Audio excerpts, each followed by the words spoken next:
one of the techniques was the 5 more rule. And so this rule kind of comes from, let me fix this a little bit, kind of comes from lessons in the sports world. And so I am not, I do not do any type of sports, but I do know that had a friend who was training for bicycle marathon type stuff, and when he was training, he would time himself from point A to point B distance, and he would time himself, and it would take him, X amount of time to get to that point.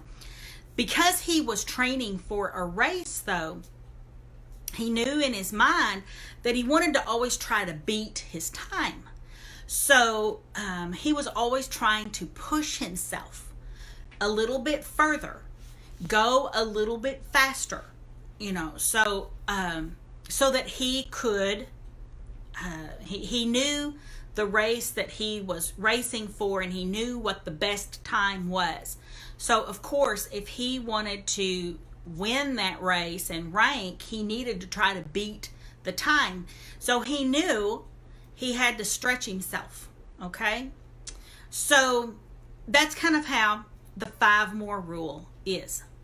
When it comes time for you to write, how can you stretch yourself when it comes to the 5 more rule?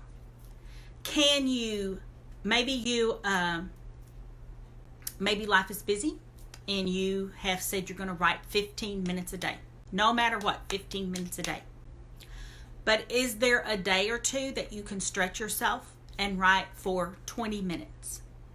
Or maybe you are working on a draft for your book, and you come to the end of the day and you say, okay, I'm done. But can you stretch yourself? Can you stretch yourself for 5 more minutes? Can you stretch yourself for 5 more words? Can you stretch yourself for 5 more sentences? Maybe you've outlined your book and you're working on your first chapter, and can you stretch yourself for more sentences? So it doesn't necessarily have to be only 5 more, but the whole concept for the 5 more rule is stretching yourself a little further.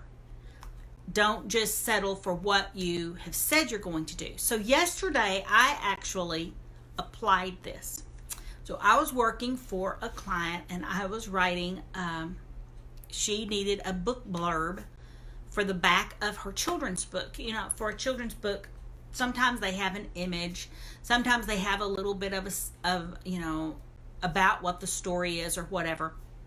And she was just having a real hard time coming up with her blurb for the back. And that happens. It's so weird because we can write our books, even if you write your nonfiction or your fiction or whatever, but sometimes it can be so hard to pull back from all of that creativity that you put into your project to say, okay, now I have to write just a little blurb of 50 words, or a 250 to 350 word blurb for the back of like a nonfiction or a fiction book. So anyway, so she hired me to write a blurb for the back of her book. So this was a new client. We didn't have any type of relationship, so we kind of had to build a relationship, because I said, well, it would really be easier for me to do this, even though you've given me the synopsis of your book, is if I could read the context of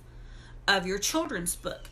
And because I had a website, because she saw that I had a Facebook page, she knew I was real, and she said, this is real hard for me to do. And I said, I totally get it. When I sent my children's book to an editor for the first time, I was on pins and needles, because you pour all this work into something and you sure hope that somebody doesn't steal your work.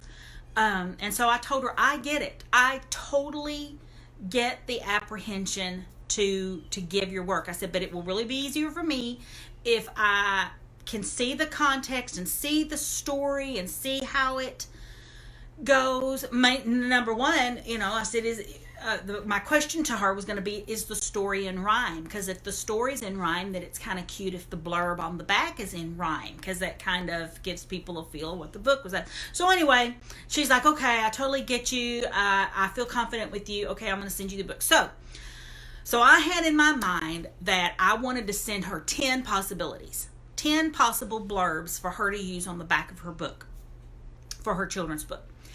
And when I came down to the end of the 10, I thought, can I stretch myself? Can I apply the 5 more rule? Could I possibly come up with 5 more blurbs for the back of her children's book? So I left to meet somebody for lunch, my husband, for his birthday, and came back, refreshed mind, and said, okay, I'm going to sit down, I'm going to stretch myself. I'm going to do 5 more blurbs. I'm going to see if I can really do this. And y'all, I did it. I made myself stretch. Even though I had set my goal to write her 10 blurbs, I stretched and was able to deliver to her 15 possible blurbs that she could use on the back of her book. If she doesn't use them on the back of her book, she can use them as ad copy or as copy on her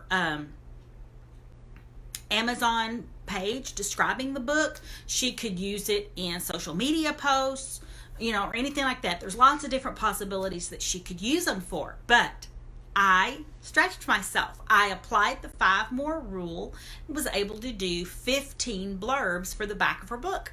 So instead of the 10 that I had made as the goal to get. So anyway, that's in action, the 5 more rule. It can be done. You can use it for